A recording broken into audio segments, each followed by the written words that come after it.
Con Evo Morales en huelga de hambre, rutas cortadas por campesinos manifestantes y grupos paramilitares tomando cuarteles por asalto, la tensión sociopolítica en Bolivia parece estar tomando un cariz peligroso.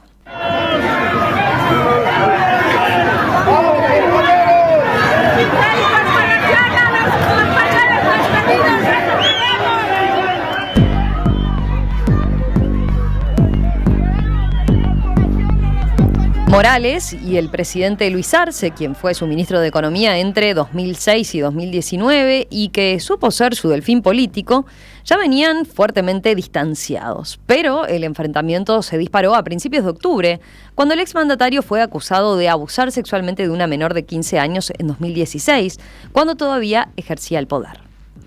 Desde el primer momento, Evo Morales aseguró ser víctima de una persecución política, por lo que sus seguidores comenzaron a movilizarse con bloqueos de carreteras que han puesto en jaque el abastecimiento de alimentos y combustible. Han amenazado con incendiar el país si Morales es detenido. La semana pasada la situación escaló. Morales denunció que el auto en el que se desplazaba había sido atacado a balazos en la ciudad de Cochabamba, mientras que el gobierno lo calificó de mentiroso. En cambio, aseguró que el equipo del expresidente no quiso frenar en un control rutinario y que disparó contra la policía. Lo último ocurrió este fin de semana. El viernes, el presidente Arce denunció que grupos armados, afines a Morales, habían tomado 3 cuarteles militares en la región de Trópico de Cochabamba. Según Luis Arce, estos grupos retuvieron a más de 200 militares y robaron armamento y municiones. Ese mismo día, Evo Morales anunció que comenzaría una huelga de hambre hasta que se pudiera instalar un diálogo con el Poder Ejecutivo con la participación de la comunidad internacional. Y volvió a hablar de lawfare, con el agregado de acusar también al gobierno de Javier Milei en Argentina de estar coordinando en su contra. Vamos a profundizar en lo que está ocurriendo en Bolivia y qué deriva puede tener. Bueno, estamos para eso en comunicación con el politólogo Marcelo Arequipa, docente en la Universidad Católica Boliviana de San Pablo, en la regional La Paz. Marcelo, ¿qué tal? Buen día. Gracias por atendernos nuevamente. Hola, Romina, gracias a ustedes por la invitación. Muchas gracias. La última vez que hablamos contigo, en junio pasado, se acababa de dar un confuso episodio de un intento de golpe de Estado, ¿no? Digo confuso porque después quedó como un manto de dudas sobre si en realidad el propio presidente había orquestado todo como una estrategia para levantar su popularidad. Eso fue en junio, decía. Bueno, ¿el ambiente no se ha calmado desde entonces? ¿Cómo lo describirías lo que ha pasado en estos últimos meses? El ambiente efectivamente no se ha calmado, el ambiente político se ha acelerado mucho más, tomando en cuenta el hecho de que no estamos viviendo en Bolivia un año político normal, sino más bien este ya es un año electoral, ya ni siquiera preelectoral, Romina, es un año electoral. A diferencia de otros contextos, en el caso boliviano se ha acelerado el clima electoral, aunque nosotros vamos a llevar adelante elecciones generales el siguiente año todavía, el 2025. En agosto del Pero se ha 2025, ¿no?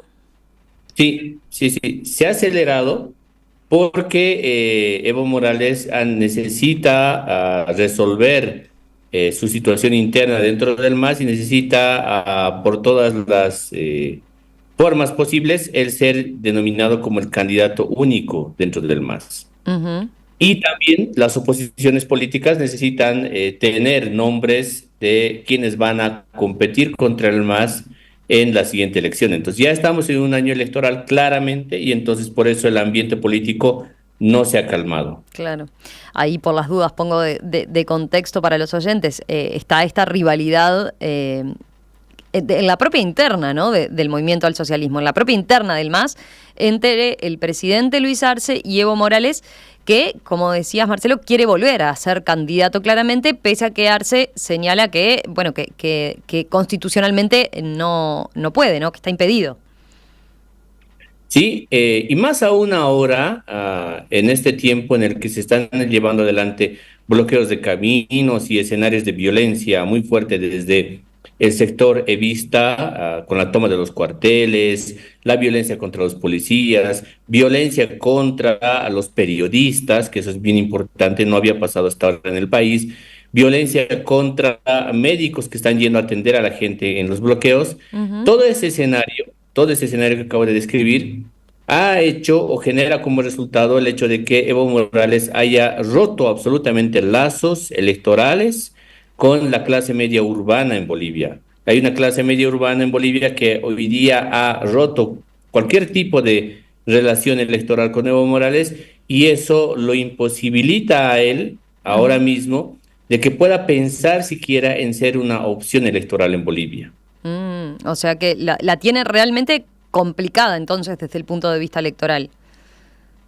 Sí, por un lado ese tema, con el comportamiento respecto de la violencia en los bloqueos de caminos y el haber generado pues este escenario de haber aumentado en realidad un elemento más a la crisis económica que vivimos en el país. Los Ujú. bloqueos están asfixiando económicamente regiones importantes en Bolivia. Eso, Y ¿en por qué se otro refleja, lado, Marcelo, ahí para tener una idea? O sea, ¿está realmente afectado el abastecimiento entonces de muchas regiones o de varias regiones? sí, sí, Bolivia tiene tres ciudades o tres departamentos o tres regiones, si quieres verlo así, muy importantes, las más pobladas.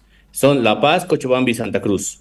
Y hoy mismo, el haber bloqueado el departamento de Cochabamba ha imposibilitado que se pueda generar flujo comercial hacia Santa Cruz y hacia La Paz. Es decir, en el medio del país está bloqueado y está bloqueado el oriente y el occidente de Bolivia.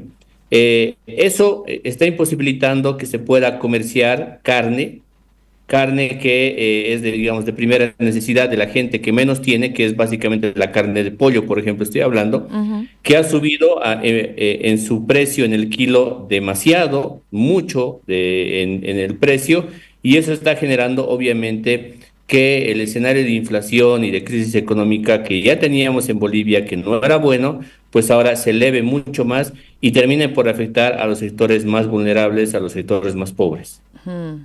O sea, y ahí lo ves como un riesgo de que él incluso políticamente queda muy cuestionado y que pierda ese contacto, decías, con los ciudadanos de las propias ciudades, ¿no? Los que quizás en algún momento lo votaron o estarían dispuestos a votarlo, pero esto podría jugarle en contra. Ahora, también está todo este contexto jurídico, ¿no? Respecto a, por un lado, si efectivamente está habilitado o no, pero también, por otro lado, por esta situación a partir de esta denuncia, ¿no?, que se dio contra él por esta Sí, supuesta por este supuesto abuso de menores. ¿Te parece, si recapitulamos un poquito por allí, esto cuando apareció la denuncia de abuso contra Evo Morales eh, por un caso de 2016, cuando él era presidente? Aparentemente se señala que tuvo una hija con una menor de 15 años y se agrega a la denuncia que tuvo acceso al adolescente a cambio de conceder favores políticos a sus padres.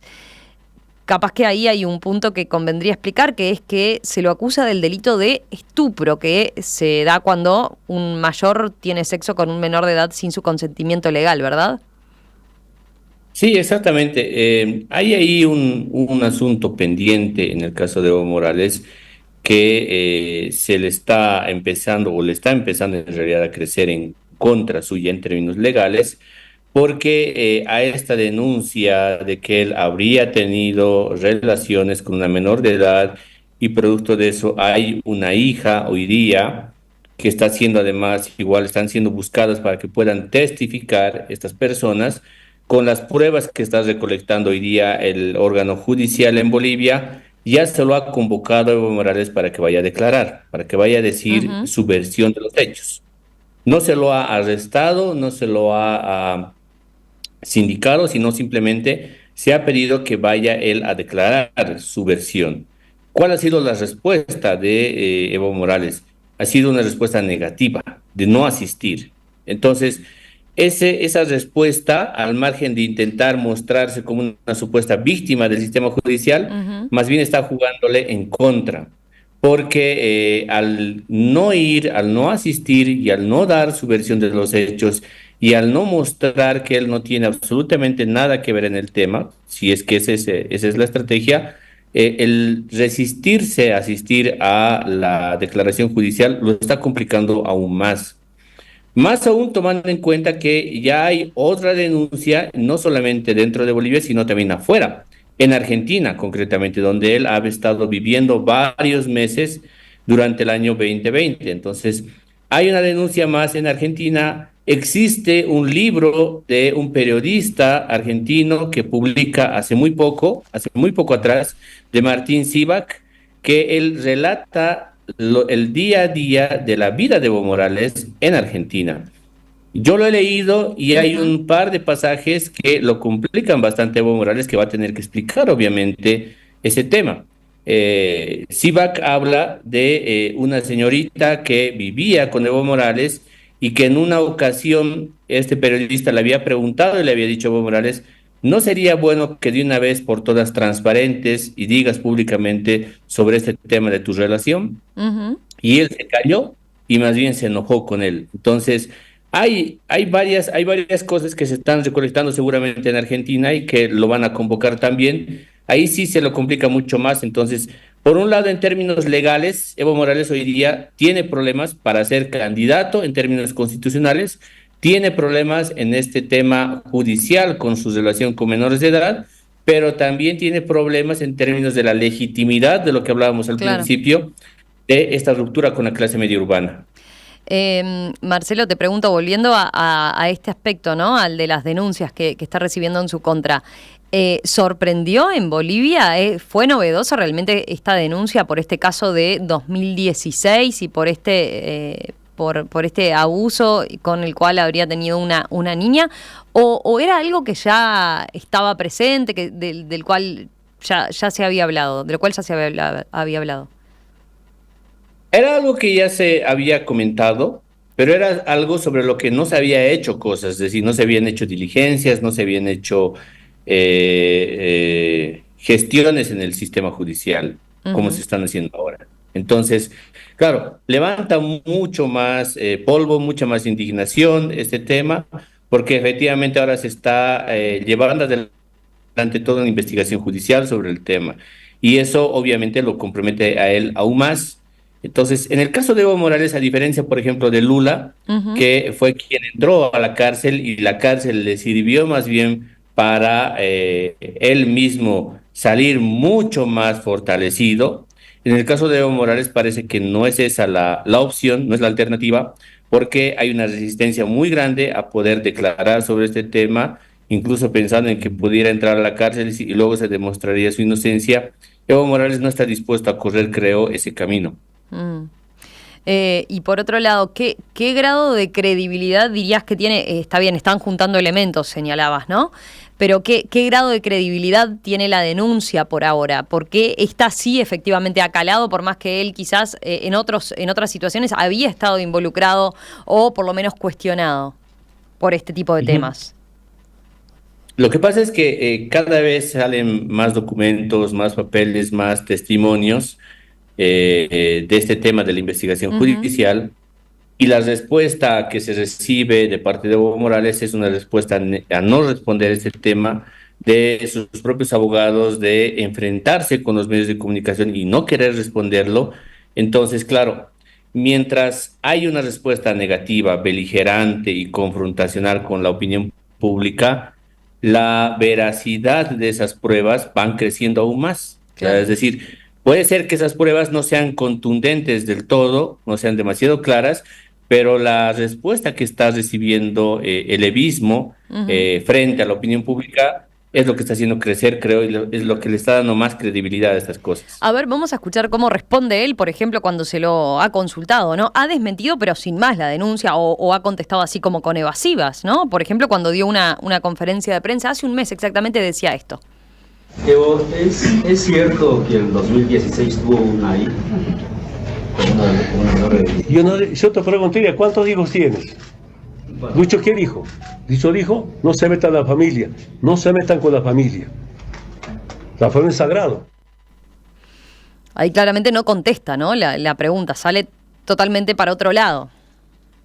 Sí, Sí, exactamente. Esa es la respuesta que él está acostumbrado a hacer sobre este tema. Y de hecho, hay un elemento ahí que es bien importante. Desde que empiezan los bloqueos hasta el día de hoy, Evo Morales no ha dado ni una sola entrevista a un medio de comunicación nacional. Ujú. Estaba acostumbrado a dar conferencias de prensa donde él controlaba un poco las respuestas, como ese tipo de respuesta que ahorita acabamos de escuchar, respuestas más beligerantes, más duras, estaba acostumbrado, pero ahora se ha recluido y no está dando ni una sola entrevista a medios bolivianos dentro de Bolivia. Sí está haciendo una campaña hacia afuera, en medios extranjeros, muy Ajá. activa, porque él está buscando intentar pasar de ser el tipo juzgado a ser el tipo víctima. Y ahí, para terminar esta idea, yo lo relaciono con algo que dijo Juan Ramón Quintana, que es alguien muy cercano a Evo Morales, dijo hace una semana y media exactamente atrás, él dijo, Bolivia ya no es un país seguro para Evo Morales. Evo Morales debe salir de Bolivia. Entonces, creo que la estrategia de hablar en medios de comunicación internacionales para querer ser visto como una víctima tiene que ver, creo, justamente con este tema de eventualmente buscar asilo político en algún lugar. Mm. Es interesante eso que estás señalando. Ahora, Marcelo, te consulto para terminar de entender, ¿no?, cómo se compone la situación. ¿Qué grado de independencia tiene la justicia en Bolivia? Porque veía que cuando la fiscal Sandra Gutiérrez pidió la orden de captura contra Morales, contra Evo Morales, fue destituida, ¿no?, por el fiscal general del Estado, que a su vez es un hombre que se lo señala como cercano a Evo Morales. Ujú. Sí, mira, yo he visto un par de encuestas a lo que a la gente se le preguntaba cuál era la impresión de Evo Morales con el sistema judicial. Y el 69% de los encuestados respondían que tenían la impresión de que Evo Morales manipulaba al sistema judicial y Ajá. que iba a conseguir impunidad. Entonces, luego, por tanto, es decir, hay una percepción muy grande de la población en Bolivia de que los políticos siguen manipulando el sistema judicial y van a poder conseguir impunidad. En este contexto, en el que la fiscal de Tarija fue primero sacada del cargo, del puesto, para Ujú. que siga en esta investigación, y luego fue repuesta en el lugar, Sí, ¿no? Porque creo que cambió el intenta fiscal mantener. general en el medio. Cambió el fiscal general y ella Sí, volvió entonces a su cargo después de haber hecho la denuncia. sí, sí, fue ratificada de nuevo y está ella continuando con ese trabajo de la investigación. Entonces, creo que eso está cambiando un poco el panorama en esa percepción y en esa señal que hoy día la población necesita tener, que es el sistema judicial puede actuar y no genera necesariamente impunidad para los políticos, pero ahora mismo es un tema también del sistema judicial. Enseguida continuamos conversando con Marcelo Arequipa, politólogo, doctor en Ciencias Políticas por la Universidad Autónoma de Madrid, docente en la Universidad Católica Boliviana San Pablo, el regional La Paz, sobre esta situación que se está viviendo allí en este país latinoamericano, que justamente está atravesando esta conmoción político y social, ¿no?, a raíz de estos bloqueos, de esta toma de rehenes por parte de los seguidores de Evo Morales algunos cuarteles. Bueno, la tensión sociopolítica en Bolivia, de eso estamos conversando con Marcelo, pero enseguida, si te parece, Marcelo, te consulto sobre la salida, ¿no? ¿Qué es lo que puede hacer que, bueno, las tensiones bajen en los próximos días? Y también pensando en lo que pueden ser las elecciones nacionales el próximo mes de agosto 2025. Hoy aquí en Perspectiva estamos situados en Bolivia, un país donde la tensión sociopolítica por estos días está alcanzando un pico a partir de las denuncias por abuso sexual de menores contra el expresidente Evo Morales. De por medio de una huelga de hambre llevada a cabo por el exmandatario, carreteras cortadas por manifestantes pro Evo y organizaciones paramilitares tomando cuarteles. Bueno, ¿qué está ocurriendo allí? ¿Qué salidas puede tener? De eso estamos conversando con el politólogo boliviano Marcelo Arequipa. Marcelo, por el panorama que tú describías, la situación judicialmente para Evo Morales parece bastante complicada allí en Bolivia. ¿Qué puede pasar en torno a eso? Dejabas entrever la posibilidad, o por lo menos que sus seguidores han manifestado la posibilidad de que vuelva a salir del país, ¿no? Vuelva a establecerse en otro destino. Supongo que para escapar de ese caso, para escapar de la justicia. ¿Qué chances hay por ese lado? ¿Habría algún lugar donde sería más fácil para él acceder? Mira, eso es una alternativa, ¿no? Yo creo que ellos están ensayando ahora mismo algunos escenarios de posible resolución. Eh, y estos escenarios que ellos están analizando tienen que ver justamente con lo que decíamos hace rato. Evo Morales hoy día electoralmente ya no es una posibilidad en Bolivia, ya no es una alternativa electoral por todo lo que ha estado haciendo y por esa ruptura fuerte con la clase media urbana en Bolivia. Luego, políticamente él puede seguir sobreviviendo en Bolivia, su situación se le complica cada vez más porque a sus partidarios, a sus dirigentes que hoy día están bloqueando, les ha pedido que hagan un cuarto intermedio, que ya no bloqueen. Sus partidarios no le han hecho caso, él está haciendo una huelga de hambre en paralelo y está pidiendo un diálogo, pero un diálogo que tiene que ver con un tema político. Entonces, se hace difícil instalar una mesa de diálogo cuando uno de sus puntos, entre sus puntos principales, son el tema de que se le garantice que él sea candidato y segundo, que se le levante todos los procesos judiciales en su contra. Entonces, se hace difícil. Esos son los puntos que él establece para la negociación. Y dentro de sus puntos está ese tema de que se le levanten los procesos judiciales en su contra y, o sea, es decir, que tenga impunidad, básicamente, y segundo, que se le llame, que se lo denomine como el único candidato dentro de su propio partido. Entonces, en ese escenario, creo que él está ensayando esa alternativa de salir fuera de Bolivia. Probablemente el lugar más cercano que él pueda ir y donde puede estar es Venezuela. Ahora mismo no creo que ni en Brasil pueda él estar tranquilo, pero el otro escenario también que él, me imagino que lo tendrá presente, es la cárcel, es la detención, porque no está asistiendo a las convocatorias del órgano judicial para poder declarar. Como no está asistiendo, entonces, claro, lo que le queda es la detención preventiva y un juicio. Y el otro escenario es seguir atrincherado en el trópico de Cochabamba, donde él tiene su fortaleza o un fortín con los cocaleros, con su propia organización social y resistir hasta las últimas consecuencias. Por ahora creo que tiene solamente esos escenarios. Uh-huh. Pero por lo que decías anteriormente, sus seguidores tampoco le están respondiendo. Sí, hay una estrategia, ¿no? También de parte de él para intentar separarse de la violencia que están instalando los bloqueadores en el país. Está intentando jugar también a eso y creo que todo esto forma parte por eso de ese intento de querer él victimizarse. Es víctima de absolutamente todo y él no está involucrado en los problemas y en la violencia que hay hoy día en Bolivia.